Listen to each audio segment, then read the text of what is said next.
আমি যে সূরাটি তেলাওয়াত করছি সূরাটির নাম হলো সূরা ফাতিহা। এর অর্থ হলো বিজয়। বলুন এর অর্থ বিজয়। এই সূরাটা নাযিল হয়েছে মদিনা, এজন্য সূরাটির নাম হলো মাদানী সূরা। এখন আসুন সূরাটা আল্লাহ কেন নাযিল করলেন, কোন কারণে, কোন প্রেক্ষাপটে নাযিল হওয়ার কারণটাকে আমরা জানলে যে আছে এটা সহজে বুঝে যেটা প্রেক্ষাপট অবস্থান কোন পরিপ্রেক্ষিতে নাযিল হয়েছে। আর তাফসীরের ভাষায় বলা হয় শানে নজুল। আল্লাহ কেন নাযিল করলেন, কোন কারণে নাযিল করলেন, এটা একটা ঘটনা আছে। ওই ঐতিহাসিক ঘটনাকে কেন্দ্র করে আল্লাহ রাব্বুল আলামিন এই সূরাটা নাযিল করেছেন। আপনারা জানেন ঐতিহাসিক হুদাইবিয়ার সন্ধি ঘটনাকে কেন্দ্র করে আল্লাহ এই সূরাটা নাযিল করেছেন। কিন্তু মজার বিষয় হলো ঘটনা ঘটল মক্কায় আর আয়াত নাযিল হইল, সূরা নাযিল হইল মদিনায়। ঘটনা ঘটল কোথায়? মক্কা। নাযিল হইল কোথায়? মদিনায়। ঘটনাটা কি ঘটল সেই বিষয়ে আমি কিছু কথা বলে আমি বিস্তারিত বলার চেষ্টা করবো। হুজুর আসার আগে ঘটনাটা হলো রাসূল সাল্লাল্লাহু আলাইহি ওয়াসাল্লাম ওনার গোটা জিন্দেগিতে 63 বছর দুনিয়াতে ছিলেন। ওনার জীবনীটাকে 3টা ভাগে ভাগ করছেন। প্রথম অধ্যায়, দ্বিতীয় অধ্যায়, তৃতীয় অধ্যায়। প্রথম অধ্যায়ে গেল 40 বছর, দ্বিতীয় অধ্যায়ে গেল 13 বছর, তৃতীয় অধ্যায়ে গেল 10 বছর, সর্বমোট 9 বছর, 63 বছর। প্রথম অধ্যায়টা ছিল 40 বছর কবলার নবুয়ত, দ্বিতীয় অধ্যায় হলো 13 বছর মাক্কি জিন্দেগি, তৃতীয় অধ্যায় হলো 10 বছর মাদানী জিন্দেগি। আমি শুধু বুঝাইতে চাচ্ছি প্রথম অধ্যায় চলে গেল নীরব জীবন, বাকি যে 13 বছর মোট মক্কায় ছিল, এই 13টা বছর রাসূলের ছিল অত্যন্ত কষ্টের জীবন। শুধু রাসূল নয়, যারা কালেমা পড়ছিল তাদের অত্যন্ত কষ্টের জীবন ছিল। টানা 13টা বছর মক্কাতে রাসূল সহ সাহাবায়ে কেরামরা 13টা বছর নির্যাতিত হয়েছিল। কি পরিমাণ নির্যাতিত হয়েছে আমি আপনাদেরকে এখন এই অল্প সময়ে বলার সুযোগ নাই। নির্যাতনের স্টিম ঘোলা ঘোলা করে চাপায় দেওয়া হয়েছে। ইসলামের সূচনা যেদিন থেকে ওহী নাযিল হয়েছে এরপর থেকে যারা কালেমা পড়ছে তাদের উপরে নির্যাতন শুরু হয়। সম্মানিত মুসলিম, এটা নতুন কোনো কথা না। যাদের ভিতরে ঈমান ভরপুর থাকবে তাদের উপরে নির্যাতন হবে। যাদের ঈমানের মধ্যে কোনো ফরমানিং নাই তাদের উপরে জুলুম হবে, নির্যাতন হবে। আর এটা আপনার ঈমানের পরীক্ষা, এটা আপনার ঈমানের পরীক্ষা। সাহাবায়ে কেরামদেরকে তারা এত নির্যাতন করছে, এত নির্যাতন 13টা বছর যে আকাশ বাতাস বাড়ি হয়ে গেছে তাদের কান্না। এত নির্যাতন, কোন কোন সাহাবায়ে কেরামদেরকে গলা রশি লাগাইয়া তার টানছে। আল্লাহ বলার কারণে জিহ্বার মধ্যে পেরা পেরা দিছে। কোন কোন সাহাবায়ে কেরামদেরকে গরম লোহা দিয়ে সেক দিছে। কোন কোন সাহাবায়ে কেরামের পিঠের নিচে জ্বলন্ত কয়লা ধরাইয়া দিছে। বরং এটা কোন মানুষের দ্বারা নির্যাতন সহ্য করা সম্ভব না। এরকম ভাবে তারা নির্মম ভাবে নির্যাতন করতেছে, অনর্থক। তাদের কোন দোষ ছিল? আমার কথা বোঝেন, আল্লাহ জানে। বুঝেননি আমার কথা? বুঝলে মেহেরবানি করে কথা বলবে। যে নির্যাতন করতেছে তাদের কি কোন দোষ ছিল, অপরাধ ছিল? স্পষ্ট জানবেন, অপরাধ নাই, তারপর তাদেরকে নির্যাতন করছে। কারণ যুগে যুগে এরকম ভাবে নির্দোষী মানুষদেরকে নির্যাতন করা হবে। সাহাবায়ে কেরামদের কোন দোষ ছিল? একটাই দোষ, হক কথা বলার কারণ। একটাই দোষ, এক আল্লাহর পরিচয় মানুষের কাছে তুলে ধরার কারণ। এছাড়া কোন দোষ ছিল না। নির্মমভাবে শিশু সন্ত্রাস আবু জাহেল তার নেতৃত্বে সাহাবায়ে কেরামদের উপরে নির্যাতন শুরু হয়ে গেল। সাহাবায়ে কেরাম নির্যাতন সহ্য করতে না পেরে একটা পর্যায়ে রাসূলকে বলল, রাসূল আপনি আল্লাহর কাছে বলেন আমাদেরকে যেন আসমান থেকে সাহায্য করেন। রাসূল সাল্লাল্লাহু আলাইহি ওয়াসাল্লাম বললেন, আমি আল্লাহর কাছে সাহায্য চাওয়ার আগে তোমরা যদি শাহাদাত বরণ করতে পারো আমি ওয়াদা দিলাম জান্নাত তোমাদের জন্য ওয়াজিব হয়ে যাবে। সাহাবায়ে কেরামরা বলল, হুজুর আপনি শুধু আমাদেরকে এই কথাটাই রাখবেন যে আল্লাহ আমাদেরকে জান্নাত দিবে, আমরা এরকম ভাবে নির্যাতন সহ্য করতে রাস্তায় শহীদ হতে পারবো, বিনিময়ে যেন আমরা জান্নাত পাই। এই ছিল সাহাবায়ে কেরামের আরজ। নির্যাতন করতে করতে শুধু তাদেরকে নয়, আল্লাহর রাসূলের শরীরে রক্ত পর্যন্ত তারা জড়াইছে। এমনভাবে নির্যাতন করছে যে রাসূল রক্ত শূন্য হয়ে গেছে। কয়েকবার রাসূল বেহুশ হয়ে পড়ে গেছে, আবার তারা করেছে, আবার মারছে। এরকম ভাবে রাসূলকে নির্যাতন করছে। কয় বছর? 13 বছর। বলুন কয় বছর? 13টা বছর। একটু দিলে কামলার এসে 13 বছর মায়ের খাইল, কিন্তু কোনো প্রতিবাদ করল না। না প্রতিবাদ করছে? কোন প্রতিবাদ করে নাই। এক তরফা শুধু মায়ের খাইছে। আল্লাহর পক্ষ থেকে ঘোষণা আসছে, মায়ের খাইতে থাকেন, কিন্তু প্রতিবাদ করবেন না, চোখ রাঙে তাকাইবেন না, এক তরফা মায়ের খাইতে থাকেন, প্রতিবাদ করবেন না। সম্মানিত সুধী, এখান থেকে আমাদের অনেক কিছু শিকার আছে। রাসূলের সিরাত নিয়ে যদি আমরা গবেষণা করি, আমরা রাজনীতি কারণে সেবা করব, কিন্তু আমাদের এই রাসূলের জীবনের মধ্যে সব দেওয়া আছে। 13 বছর মার খাইল, একটা প্রতিবাদ করল, একতরফা যেটাকে বলা মায়ের খাইতে খাইতে এমন অবস্থা হলো, আমাদের প্রচারটা কিনা শেষ পর্যন্ত তারা চূড়ান্ত সিদ্ধান্ত নিল রাসূলকে তারা হত্যা করবে। নাই আপনারা কি আমার ভাষা বুঝেন? বুঝলে নাউজুবিল্লাহ আসেনি কেন? অনেক কিছু শোনা যাচ্ছে। নাউজুবিল্লাহ তাকে একটু কথা বলে লোক নাই, শোনা যাচ্ছে না, দেখা যাচ্ছে না। মাহফিলের প্যান্ডেলে মানুষ সাউন্ড করে ভাই, আপনারা তো এত বিশাল মাহফিল, আপনারা মাইকের ব্যাপারে সচেতন হবেন না? পুরো প্যান্ডেলে মাইক করে দিচ্ছে আমার বলে। এই প্যান্ডেলের ভিতরে শুরু থেকে 70টা মাইকের দরকার। কয়টা মাইক দিয়ে বলে সেদিন দাম বসে ভাই, মেহরবানি করে একটু বাড়ান, সাউন্ডটা বাড়ান, টপিক আওয়াজ পায় না তো করে দিলাম। খবর তো ভাই, সাউন্ড বাড়ান, সাউন্ড বাড়ান, আপনি সাউন্ড পেয়েছেন এদিকে সাথে চেষ্টা করতেছে একটু দাম রাখান। সম্মানিত সুধী, একটা পর্যায়ে তারা সিদ্ধান্ত নিল আল্লাহর রাসূলকে তারা হত্যা করবে। 13 বছর যখন হয়ে গেল, আল্লাহর পক্ষ থেকে ঘোষণা আসলো, এবার আপনি মক্কা ছেড়ে মদিনায় যান। সংক্ষেপে শুধু আমার আয়াতটা কেন নাযিল হলো বোঝানোর জন্য বলতেছি। মক্কা ছেড়ে মদিনায় চলে যান। রাসূল মক্কা ছেড়ে মদিনায় গেল। এর মধ্যে লম্বা ঘটনা আমি সংক্ষেপে বলতেছি। মদিনায় যাওয়ার পরে একটা বছর হলো না, 1 বছর হইল না, শিষ্য সন্তান আবু জাহেল মক্কা থেকে ঘোষণা দিয়েছে মদিনায় গিয়ে রাসূলকে আবার হামলা করবে। অথচ 13টা বছর একতরফা মানল, কোন অপরাধ ছাড়া নির্দোষ মানুষদেরকে এমন ভাবে নির্যাতন করছে। নির্যাতনের কারণে আল্লাহ বলেন আপনি মক্কা ছেড়ে মদিনা যান। গেল মদিনা, এখন আবার আবু জাহেল বলে সেখানে গিয়েও হামলা করবে। বলুন এটা কি গায়ে পড়ে ঝগড়া না? আমার কথা কি বুঝেন? গায়ে পড়ে ঝগড়া হইল না? একতরফা 13 বছর মারলি, কোন দোষ ছিল না। মদিনায় গেল, সেখানে গিয়ে মারার জন্য আবার প্রস্তুতি নিচ্ছে। 1000 বাহিনী অস্ত্র সহ তারা গেল মদিনায় রাসূলের উপরে হামলা করবে। খবর গেল রাসূলের কাছে। রাসূল এই কথা শোনার পরে চোখের পানি ছেড়ে কান্না শুরু করছে।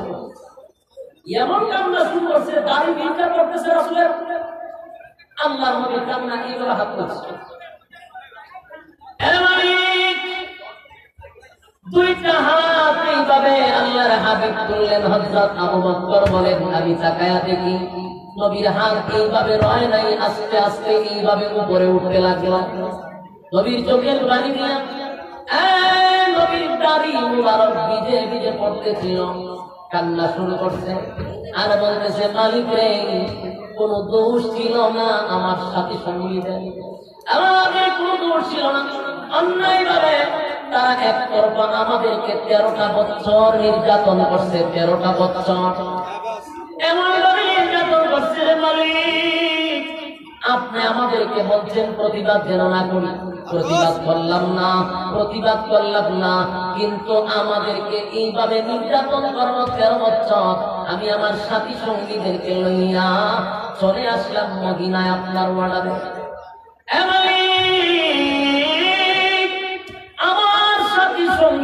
পেটে খাবার নাই গো, শরীরের মধ্যে কাপড় নাই, অসংখ্য আঘাতের চিহ্ন আমার সাহাবায়ে কেরামের শরীরে।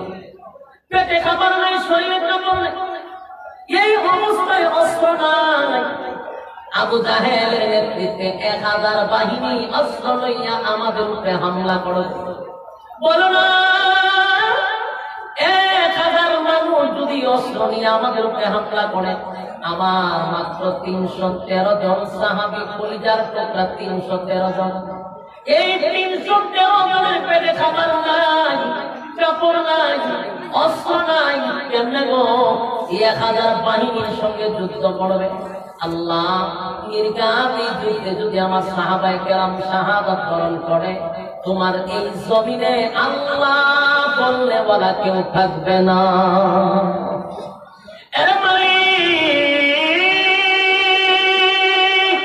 তোমার জমিনে যদি তোমাকে ডাকার মতো কেউ কারো প্রয়োজন হয়, তাহলে আমার সাহাবায়ে কেরামদেরকে তুমি সাহায্য করো। নবী কাঁদতে লাগলেন, আমার কলিজার টুকরা সাহাবীদেরকে লইয়া বাড়ি ছাড়লাম, ঘর ছাড়লাম, জায়গা সম্পত্তি সব ত্যাগ করে মদিনায় আসলাম রে। 1 বছর হলো না আমাদের উপরে নির্যাতন করার জন্য 1000 বাহিনী লইয়া আসছে। আল্লাহর নবী কান্না শুরু করছে।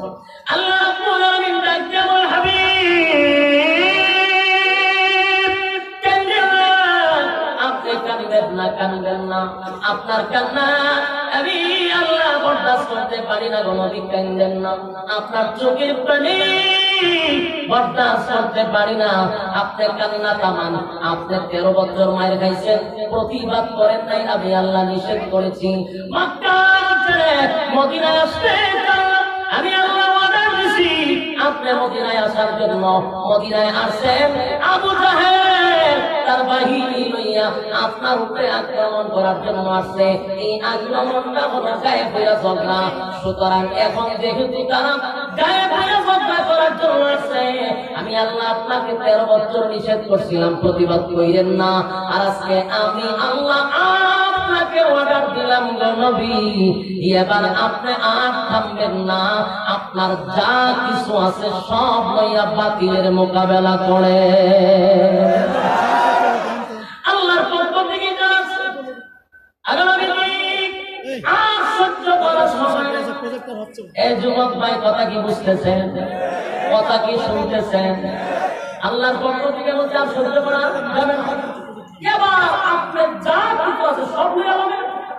আজকের পর থেকে আপনাকে ঘোষণা দিলাম, এবার মাথার পাক দিয়ে আপনার মাথায় পাবেন, শক্ত করে মাঠে বাইরে যাবেন, গায়ে হয়ে যদি কেউ ঝগড়া করতে চায় তার দাঁত ভাঙার জবাব দিবেন, মাঠে নামেন, মাঠে। এই শিক্ষা আল্লাহ দিছে আমাদের, বলুন ঠিক কিনা?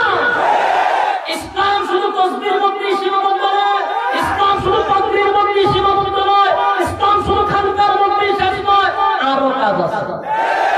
বলুন আরো কাজ আছে না নাই? আমরা খালি সুবহানাল্লাহ সুবহানাল্লাহ এটাই ইসলাম। বড় মোড়া হাজরি ইসলাম, জুব্বা পাঞ্জাবি ইসলাম, দাড়ির মধ্যে ইসলাম আমরা তালাশ করি। আমাদের দেশে টুপির মধ্যে ইসলাম তালাশ করে, কথা হয় না? টুপির মধ্যে তালাশ করে কেমনে?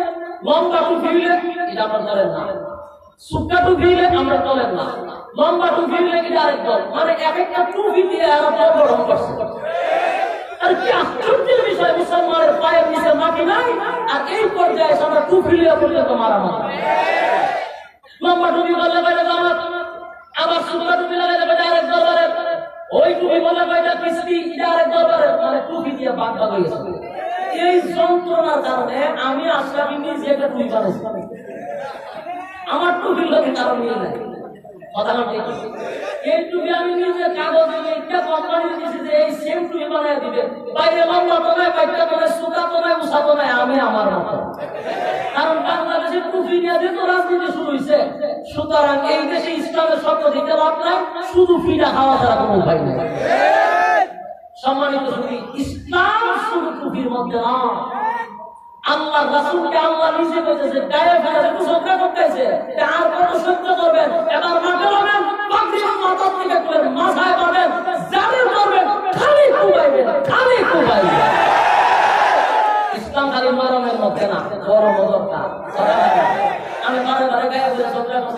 একটা ছেড়ে দিন, এটা তো কথা বলে। আল্লাহ রাসূল বলেন আল্লাহ সাহায্য চাইছে, আমি 313 জন এদের সাথে যুদ্ধ করবো কিভাবে? আমার নাই অস্ত্র, পেটে নাই খাবার। আল্লাহ হিম্মত করে আমল, আমি আপনাকে সাহায্য করবো। আল্লাহ যদি সাহায্য করে অসুবিধা আছে? এবার মানে আল্লাহ আমার ঘাবড়ানোর প্রয়োজন নেই। 13 বছর মাই খাইছে, আমি আপনার নিষেধ করছি, পাল্টা জবাব দিবেন না। এবার যেহেতু 500 কিলোমিটার দূর থেকে অস্ত্র লইয়া গায়ে পয়লা ঝগড়া করতে আসছে, এত সহজে ছাইরাও দিবেন না, ছেড়ে দিবেন না। এই সন্ত্রাসগুলিকে যদি বারবার ছেড়ে দেওয়া হয়, তারা দিন তো দিন শুধু ইসলামের উপরে আঘাত করতেই থাকবে, আঘাত করতেই থাকবে। তাই পাল্টা জবাব দেওয়ার প্রয়োজন। আল্লাহর পক্ষ থেকে অর্ডার আসছে, আপনার যা কিছু আছে সব লইয়া মাঠে নামেন। এবার 313 জন সাহাবী লইয়া যখন নবী দাঁড়াইলেন, আল্লাহ বলেন টেনশন করবেন না, আমি আসমান থেকে মালাইকা পাঠাবো। আমি ফেরেশতা পাঠাইতেছি, আপনি টেনশনই করেন না, খালি ধরবেন আর কুবাইবেন। আমরা সবাই কুবা শামসু কথা হয় না, কুবা বদরের যুদ্ধ মাত্র 313 জন, বেঈমান গোষ্ঠী হলো 1000টা অস্ত্র সহ, আর 313 জন সাহাবীর হাতে অস্ত্র নাই রে। কারো হাতে অস্ত্র আছে, কারো হাতে খেজুরের ডাল আছে, পেটে খাবার নাই। আবু জাহিল এই দৃশ্য দেখার পরে মুস্কি মুস্কি হাসে, টিটকারি মস্কারি শুরু করছে যে এরা তো মিসকিনের দল, অস্ত্র নাই, পেটে খাবার নাই, আমাদের সঙ্গে কিভাবে রে যুদ্ধের মধ্যে তারা নামলো? আমাদের পক্ষ থেকে 3 জন লোক পাঠাবো, 3 জন লোকের সাথে কে কে লাগবে একটু পরীক্ষা করে দেখতে হবে। টিটকারি মস্কারি শুরু করছে। সাহাবায়ে কেরাম আল্লাহু আকবার ধ্বনি দিয়া যখন যুদ্ধের ময়দানে নামলো, এমন ভাবে সাইজ করা শুরু করলো, বেঈমানরা বলে আমরা দেখি তরবারি সাহাবায়ে কেরাম উঠায় একটা, বলুন তরবারি উঠায় কয়টা? তরবারি উঠায় একটা। সেই সময় তরবারি নামায় আমরা তাকায়া দেখি গো, সারা আসমানে শুধু তরবারি আর তরবারি। আল্লাহু আকবার। আপনি যদি ইসলামের প্রেমটাও থাকে না, ঈমান যদি সত্য থাকে, কসম খোদার, আমরা যদি সত্যি ইসলামের পক্ষে থাকি, আসমান থেকে সাহায্য আসবে। কথা হয় না? কিন্তু আমাদের মধ্যে তো ঐক্য নাই, আমাদের মধ্যে আছে খালি গোটাগুটি। একটাই আরেকটা দেখতে পারে না, এক মৌলবী আরেক মৌলবীরে দেখতে পারে না, খালি কামড়া কামড়ি। আমাদের ভিতরে যেই পরিমাণ হিংসা, এই পরিমাণ হিংসা 7 পেনওয়ালার ভিতরে নাই।